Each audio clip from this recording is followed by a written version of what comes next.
وہ روز آفس سے اتنا تھک کر گھر آتی تھی کہ نماز کے لیے کھڑے ہونے کی طاقت ہی نہیں ہوتی تھی، اور پھر اس کے دل میں صرف ایک ہی خیال آتا تھا، شاید اللہ مجھ سے ناراض ہے۔ اگر آپ بھی یہی محسوس کرتی ہو تو یہ کہانی آپ کے لیے ہے۔ وہ ایک عام سی ورکنگ وومن تھی۔ صبح فجر کے بعد جلدی جلدی تیار ہونا، آفس کی ٹینشن، باس کے تانے، کام کا لوڈ، اور اس سب میں پھر رمضان کے روزے، سب کچھ ایک ساتھ آ گیا تھا۔ آفس میں سب کہتے رمضان ہے، کام سلو کر دو، لیکن اس کے لیے کام سلو نہیں ہوتا تھا، صرف سانس لینا مشکل ہوتا جا رہا تھا۔ ظہر کی نماز کبھی میٹنگ کی وجہ سے رہ جاتی، کبھی عصر فائلز کے درمیان کہیں کھو جاتی، افطار کے بعد وہ سجدے میں جاتی، لیکن دل روتا تھا، یا اللہ، میں چاہتی ہوں کہ پوری عبادت کروں لیکن میں تھک جاتی ہوں۔ کیا تو مجھ سے ناراض ہو گیا ہے جو مجھے توفیق نہیں دے رہا؟ یہ خاموش دعا تھی، کسی کو نہیں بتائی تھی اس نے، صرف اللہ سے بات کی تھی۔ اسی طرح ایک دن آفس سے واپس آتے ہوئے اس نے فون پر ایک آیت سنی جس کا ترجمہ ہے، اللہ کسی جان پر اس کی طاقت سے زیادہ بوجھ نہیں ڈالتا۔ اس دن اس کی آنکھوں میں آنسو بھر آئے۔ اس نے یہ محسوس کیا کہ اللہ اسے سمجھ رہا ہے، تو اس نے کہا کہ اللہ، اگر تو مجھے سمجھ رہا ہے، تو میری یہ حالت جانتا ہے، تو پھر میں خود کو قصوروار کیوں سمجھ رہی ہوں؟ اب اس دن اس نے سمجھا کہ اللہ صرف پرفیکٹ عبادت نہیں دیکھتا، اللہ نیت دیکھتا ہے۔ رسول اللہ صلی اللہ علیہ وسلم نے فرمایا، اللہ تمہاری صورتیں اور مال نہیں دیکھتا، بلکہ تمہارا دل اور اعمال دیکھتا ہے۔ اب اسے ریئلائز ہوا کہ تھکن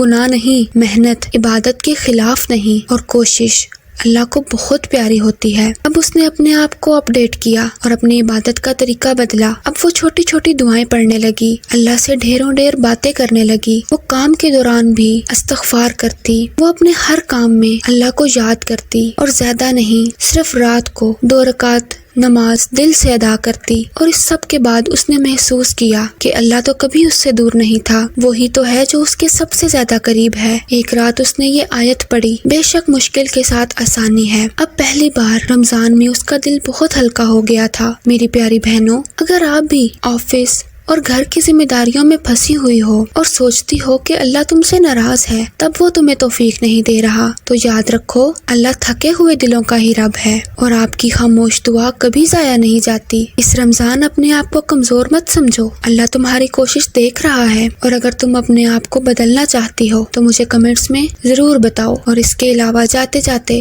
اپنے اس چینل کو سبسکرائب کرنا نہیں بھولنا۔